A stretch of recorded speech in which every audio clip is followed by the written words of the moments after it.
Hello everyone. So ये profit and loss का question देखेंगे जो आज के टेक्स्ट बुक लाइव मॉक में आया था। तो इसमें अभी के पास दो आइटम है, ए और बी। वो इसमें दो चीज़ें, ए को बेचता है 15% लॉस पे और बी को बेचता है 25% प्रॉफिट पे।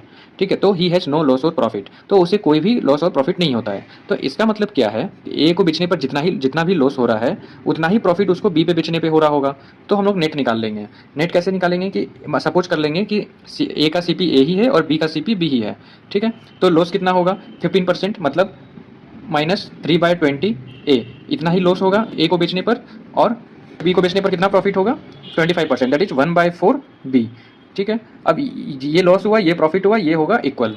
ठीक है, अब यहाँ पे हम लोग नेट पे काम कर रहे हैं, चूंकि ये लॉस है ये प्रॉफिट है, तो इस माइनस साइन को हम लोग हटा सकते हैं और यहाँ पे 4/5 कैंसिल हो जाएगा। तो ए बाई बी का रेशियो आ जाएगा 5:3, मतलब ए और बी का जो सी पी का रेशियो है वो 5:3 है। अभी उसके बाद फिर से ए को बेच रहा है 25% प्रॉफिट पे और बी को बेच रहा है 10% के लॉस पे, तो अब उसको 114 का प्रॉफिट हो रहा है। करेक्ट, तो क्या करेंगे, फिर से हम लोग नेट प्रॉफिट और नेट लॉस लिखेंगे और उस पर करेंगे, उस पर कैलकुलेट करेंगे। तो क्या है 25% है 1/4 किसको बेचने पर, ए को बेचने पर। ठीक है, फिर 10% है बी को, 10% का लॉस है बी को बेचने पर, तो मतलब 1/10 बी, तो ये पॉजिटिव में है और ये नेगेटिव में है, तो इसको माइनस करेंगे इज इक्वल टू 114। ये 1/4 ए को बेचने पर टोटल प्रॉफिट, 1 - 1/10 बी को बेचने पर लॉस, तो नेट आ गया 114। इसको सॉल्व कैसे करेंगे, यहाँ पे एक इक्वेशन हमें मिला हुआ है कि b = 3a/5 लिख सकते हैं। इसको यहाँ पे पुट कर देंगे, तो इसको कर देंगे फिर सॉल्व। तो 1/4a - 1/10 इंटू 3a/5 = 114। ठीक है, तो ये हो गया a/4 - 3a/50, that is equal to 114।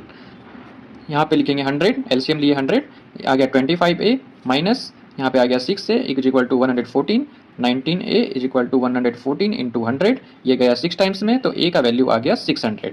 a का सीपी आ गया 600, तो b का सीपी यहाँ से निकाल लेंगे।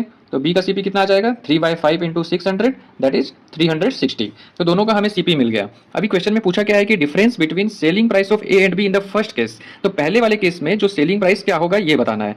तो पहले वाले केस में ए को 15% के लॉस पे बेचा था, तो सेलिंग प्राइस क्या होगा आपको पता है, दैट इज 17/20 इंटू 600, यही होगा सेलिंग प्राइस ए का। तो ये कटेगा 3 टाइम्स में, ये बच जाएगा कितना 30 टाइम्स में, तो ये आ जाएगा 510। उसी तरह बी को कितने में बेचा था 25% के प्रॉफिट पे, मतलब बी का सेलिंग प्राइस क्या आएगा 5/4 इंटू ये सीपी जो निकला था 360, दैट इज 450 आ जाएगा। करेक्ट, तो ए का सेलिंग प्राइस आया 510, बी का सेलिंग प्राइस आया 450, तो डिफरेंस कितना आ गया 510 - 450 60। That's all.